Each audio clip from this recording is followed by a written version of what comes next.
വേദിയിലും സദസ്സിലുമുള്ള ഏറ്റവും പ്രിയപ്പെട്ടവരെ, ബഹുമാന്യരെ, പ്രിയ ജനാധിപത്യ മതേതര വിശ്വാസികളെ, നമ്മളിന്ന് രാവിലെ മുതൽ ഈ സെക്കുലർ കുടുംബ സംഗമത്തിൻ്റെ ഭാഗമായിക്കൊണ്ടിരിക്കുകയാണ്. പലതരത്തിലുള്ള ഉൾക്കാഴ്ചകളിലൂടെ നമ്മൾ കടന്നുപോയി.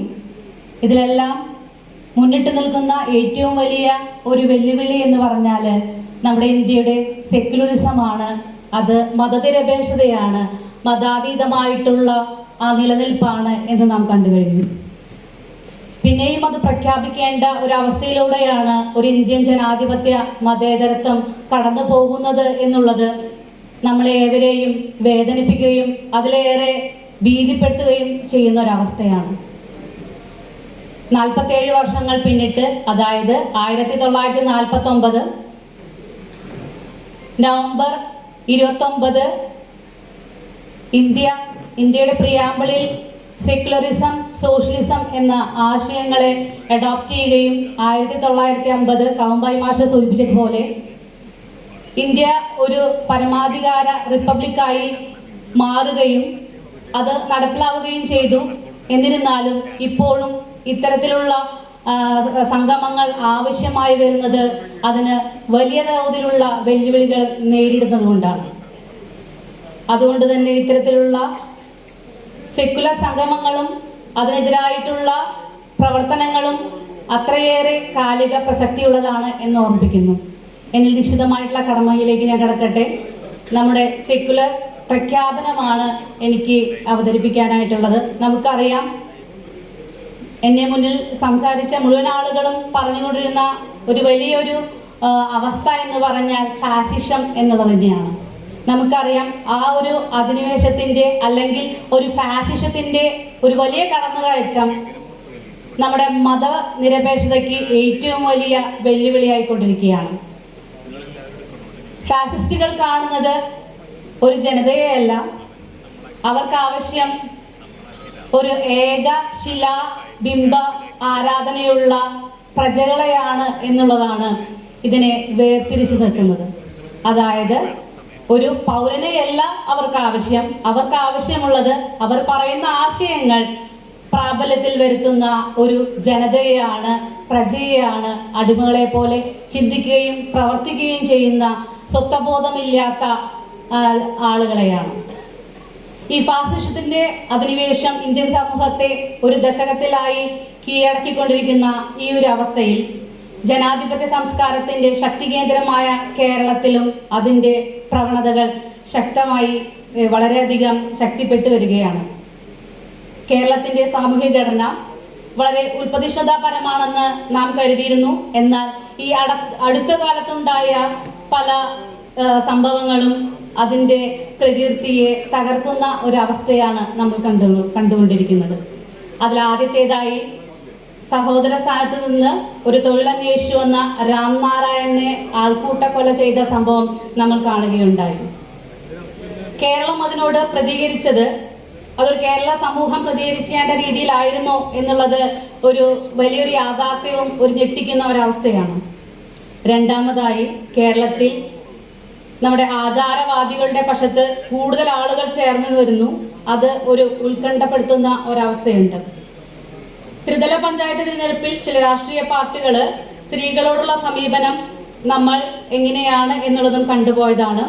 എന്നാൽ അവരിപ്പോഴും വേദിയിൽ പ്രത്യക്ഷപ്പെടുകയോ പൊതു ഇടങ്ങളിൽ സ്വച്ഛമായി പ്രവർത്തിക്കാനുമുള്ള അനുമതിയോ നൽകുന്ന രീതിയിലുള്ള അവസ്ഥ നമ്മൾ കാണുന്നില്ല. ഈ മതസമുദായ പൗരോഹിത്യം സ്ത്രീ അശുദ്ധയായും കളങ്കിതയാണെന്നും ഇപ്പോഴും ആവർത്തിച്ചുകൊണ്ടിരിക്കുമ്പോഴും അഭ്യസ്തവിദ്യരായ സമൂഹത്തിലും അന്ധവിശ്വാസമാണ് നയിക്കുന്നത് എന്നുള്ളത് ഭീതിപ്പെടുത്തുന്ന ഒരവസ്ഥയാണ്. ഭരണഘടന അംഗീകരിക്കുന്ന ലിംഗസമത്വം എന്ന വലിയൊരു ആശയം പ്രായോഗികമാക്കാൻ സുപ്രീം കോടതി വിധിയെ പോലും നിർവീര്യമാക്കാൻ ഇവിടത്തെ പല പൗരോഹിത്യ ദുഷ്പ്രഭുത്വത്തിനും കഴിയുന്നു എന്നുള്ളതും നമ്മൾ കണ്ടുകൊണ്ടിരിക്കുകയാണ്. മൂന്നാമതായി പറയേണ്ട ഒരു കാര്യം, ഈ അന്ധവിശ്വാസ ചൂഷണത്തിനെതിരായ ബില്ലിനോട് കേരള സർക്കാരും സമൂഹവും നിലകൊള്ളുന്നത് വളരെ നിസ്സംഗമായോ അല്ലെങ്കിൽ പ്രതിലോമമായോ എന്ന വിധത്തിലാണ്. നാലാമതായി, കേരളീയർക്കിടയിൽ ജാതി ചിന്തയും മത തീവ്രവാദങ്ങളും വർദ്ധിച്ചു വരുന്നു. അതുകൊണ്ട് ചരിത്രബോധം വികലമാക്കി തീർക്കുന്നു അവർ. ശാസ്ത്രബോധവും പ്രതികരണപക്ഷവുമായ പ്രതികരണത്തിനുള്ള ഒരവസ്ഥയും നൽകാതെ അതിനെതിരായിട്ട് അതിനെ അടിച്ചമർത്തുന്ന ഒരവസ്ഥയെ നമ്മൾ കണ്ടുകൊണ്ടിരിക്കുന്നു. നമ്മുടെ വിദ്യാഭ്യാസ പദ്ധതിയെ മൊത്തം അട്ടിമറിക്കുന്ന കേന്ദ്രത്തിന്റെ ഫലപ്രദമായിട്ടുള്ള ഇടപെടലുകൾ നടത്തുന്നു. ഇതിൽ അല്പമെങ്കിലും കൈവിരലെങ്കിലും അനക്കുന്നത് കേരളമാണ് എന്ന് നമുക്കറിയാം. കവമ്പായി മാഷ് സൂചിപ്പിച്ചതുപോലെ നാഷണൽ എഡ്യൂക്കേഷൻ പോളിസി കേന്ദ്ര ഗവൺമെന്റ് അത് നിയമമാക്കി കൊണ്ടുവരുന്നത് ഒരു കോവിഡ് കാലയളവിലാണ്. ഒരു പ്രതിപക്ഷ ബഹുമാനം പോലും ഇല്ലാതെ, ഒരു ചർച്ച പോലും ഇല്ലാതെ തികച്ചും ജനാധിപത്യ വിരുദ്ധമായ രീതിയിലാണ് ആ ഒരു ബില്ല് പാസ്സാക്കിയെടുക്കുന്ന ആ ഒരു അവസ്ഥ നമ്മൾ കണ്ടു.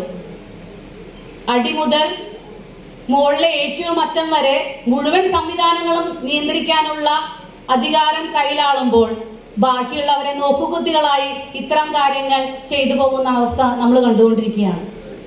അതുപോലെ തന്നെ വിദേശ നയത്തെക്കുറിച്ച് മാഷ് സൂചിപ്പിച്ചു. നമ്മുടെ ഇന്ത്യയുടെ വിദേശ നയം എന്ന് പറയുന്നത് ചേരിചേര എന്നുള്ളതാണ്. മഹാപ്രഗത്ഭരായ പലരും ഈ ആശയത്തിൽ നിന്നുകൊണ്ട് ഇന്ത്യയെ അവരുദ്ദേശിക്കുന്ന, അവർ പ്രതീക്ഷിക്കുന്ന നിലയിലേക്ക് ആശയപരമായും മറ്റ് എല്ലാ മേഖലകളെയും ഉയർത്തിക്കൊണ്ടുവന്ന ഒരവസ്ഥയിൽ നമ്മൾ കണ്ടുപോകുന്നവരാണ്. ഇതിനെയെല്ലാം ഇല്ലാതാക്കുന്ന രീതിയിലുള്ള ഇത്തരം സാഹചര്യങ്ങൾ നമ്മൾ കണ്ടുകൊണ്ടിരിക്കുകയാണ്. ഇങ്ങനെയുള്ളൊരു സാഹചര്യത്തിൽ ഇന്നിവിടെ ചേർന്ന് നിൽക്കുന്ന ഒരു സെക്യുലർ കുടുംബ സംഗമത്തിന് വലിയൊരു പ്രസക്തിയുണ്ട് എന്ന് ഞാൻ പറയേണ്ടതില്ല, നിങ്ങൾക്കെല്ലാം കൃത്യമായി അറിയാവുന്നതാണ്. സെക്യുലറിസ്റ്റുകളാണ് നമ്മളെന്ന് ഏത് വേദിയിലും ഉറക്കെ പറയാൻ കേരളീയർക്കും കഴിഞ്ഞാലേ നാം ഇന്ന് അനുഭവിക്കുന്ന കേരളീയ വികസന മാതൃകയുടെ ഫലങ്ങൾ നമുക്ക് അനുഭവിക്കാനായിട്ട് സാധിക്കൂ. അത് രണ്ട് തരത്തിലുണ്ട് സെക്യുലറിസം. ഒന്ന് യഥാർത്ഥത്തിലുള്ള മതനിരപേക്ഷതയാണെങ്കിൽ മറ്റൊന്ന് ഒരു സ്യൂഡോ സെക്യുലറിസമാണ്. അതിൽ അത്രമേൽ അപകടകരവുമാണ്. ഇത് നമ്മൾ കൃത്യമായി തിരിച്ചറിയേണ്ടതുണ്ട്.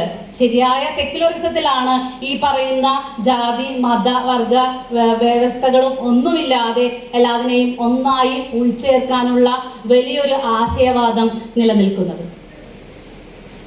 ഡോക്ടർ അമർത്യ സെൻ പറഞ്ഞ ഒരു വസ്തുത കൂടി സൂചിപ്പിക്കുകയാണ്.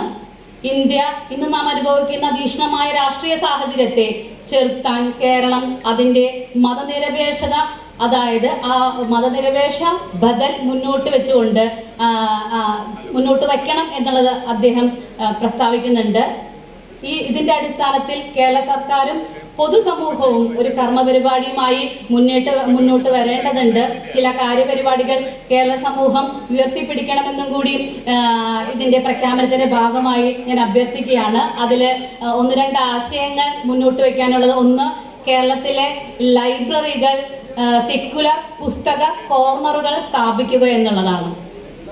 അതായത് അത്തരത്തിലുള്ള ദൈശിക പ്രവർത്തനങ്ങൾ ആബാലവൃദ്ധം ജനങ്ങളെയും ശക്തിപ്പെടുത്തുന്ന രീതിയിലേക്കും അവരിലേക്ക് ഏറ്റവും താഴേക്കിടയിലേക്ക് നമ്മുടെ ലോകത്തിൻ്റെ തന്നെ നിലനിൽപ്പ് യുവജനങ്ങളിലാണ്, യുവതിയിലാണ്, കുട്ടികളിലാണ്. അപ്പം അത്തരത്തിൽ അവരിലേക്കും കൂടി ഇത്തരം കാര്യങ്ങൾ സന്നിവേശിപ്പിക്കുന്ന രീതിയിലുള്ള ആബാലവൃദ്ധം ജനങ്ങളും ശക്തിപ്പെടുത്തുന്ന രീതിയിലുള്ള സെക്യുലർ പുസ്തക കോർണറുകൾ സ്ഥാപിക്കേണ്ടതുണ്ട്. രണ്ടാമതായി നമ്മുടെ ഭരണഘടന സ്കൂളുകളിൽ പറയുകയും അതുപോലെ തന്നെ സെക്യുലർ ക്ലബ്ബുകൾ രൂപീകരിച്ച് അതിൻ്റെ പ്രവർത്തന കർമ്മ പദ്ധതികൾ ഇപ്പോൾ നിലവിലുള്ള എഡ്യൂക്കേഷൻ സിസ്റ്റവുമായി ഒരുപോലെ പോകുന്ന രീതിയിൽ ആവിഷ്കരിച്ച് നടപ്പിലാക്കുക എന്നുള്ളതാണ്. മൂന്നാമതായി പൊതു ഇടങ്ങളിൽ വിനോദ വിശ്രമ ബഹുജന ബോധന പരിപാടികൾ ആവിഷ്കരിച്ചുകൊണ്ട് ഇതിനൊരു മാറ്റം, അതായത് ഇത്തരത്തിലുള്ളവരെ മാറ്റി നിർത്തപ്പെടുകയോ മറ്റേതെങ്കിലും തരത്തിൽ വിവേചനങ്ങൾ അനുഭവിക്കുകയോ ചെയ്യുന്നുണ്ടെങ്കിൽ ഇത്തരക്കാരെ ആ സാഹചര്യങ്ങളിൽ നിന്ന് ഒന്ന് മാറ്റുന്ന രീതിയിലുള്ള പ്രവർത്തനങ്ങൾ ഏറ്റെടുക്കേണ്ടതുണ്ട്. നാലാമതായി തീക്ഷ്ണമായ മനുഷ്യ സ്നേഹമാണ് ആവിഷ്കരിക്കുന്നത്. അതായത് കലാ സാംസ്കാരികോത്സവങ്ങൾ പ്രാദേശികമായി ഇത്തരത്തിൽ കൂടി സംഘടിപ്പിക്കണം എന്നുള്ളതാണ്. അഞ്ചാമതായി പറയാനുള്ളത് പ്രാദേശിക സാംസ്കാരിക ചരിത്ര രചനകൾക്ക് കൂടുതൽ പദ്ധതികൾ ത്രിതല പഞ്ചായത്തിലും സർക്കാർ തലത്തിലും ആവിഷ്കരിക്കേണ്ടതായിട്ടുണ്ട്. അതുപോലെ തന്നെ തിരഞ്ഞെടുപ്പ് പ്രവർത്തനങ്ങൾ സമ്പൂർണമായും മതനിരപേക്ഷമാക്കണം എന്ന് നമ്മൾ ഉറപ്പുവരുത്തണം. ജാതി മത വർഗീയ പ്രീണനങ്ങളെ, അത്തരത്തിലുള്ള പ്രസംഗങ്ങളെ പ്രചരിപ്പിക്കുന്ന മുഴുവൻ പ്രവർത്തനങ്ങളെയും അതിനെ ചെറുത്തു നിൽക്കേണ്ടതുണ്ട്. അത് നിയമപരമായി ഇത്തരത്തിൽ പ്രവർത്തനങ്ങളിൽ ഏർപ്പെടുന്നവരെ ഇലക്ഷൻ കമ്മീഷൻ ഉൾപ്പെടെയുള്ള ആളുകൾ അതിനെ എതിർക്കുകയും അതുപോലെ അതിനെതിരെ ഉള്ള ഏതാണോ മാർഗരേഖകൾ അത് തയ്യാറാക്കുകയും വേണം എന്ന് മാത്രം ഓർമ്മിപ്പിച്ചുകൊണ്ട് നമ്മുടെ ഈ സെക്യുലർ ഫോറത്തിൻ്റെ കണ്ണികളായി പ്രവർത്തിക്കാൻ മുഴുവൻ ആളുകളെയും ഒരിക്കൽ കൂടി ഓർമ്മിപ്പിച്ചുകൊണ്ട് ഞാൻ എൻ്റെ വാക്കുകൾ നിർത്തുന്നു. നന്ദി.